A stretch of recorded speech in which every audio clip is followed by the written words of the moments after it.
This is going to be a video tutorial on how to change your name in the Pinterest app. I'll be using an iPhone for this, but the steps should be very similar on other devices. Let me jump over to my phone here. Okay, I have my phone open now, and I am on the Pinterest app.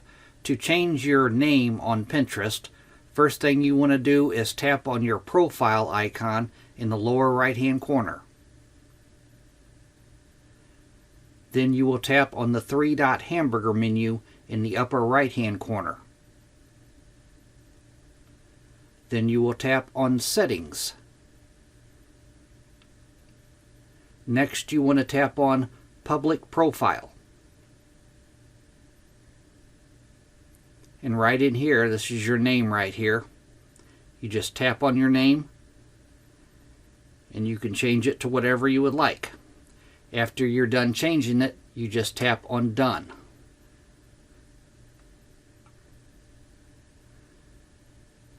And that is how you change your name on Pinterest using a mobile device. Thanks for watching.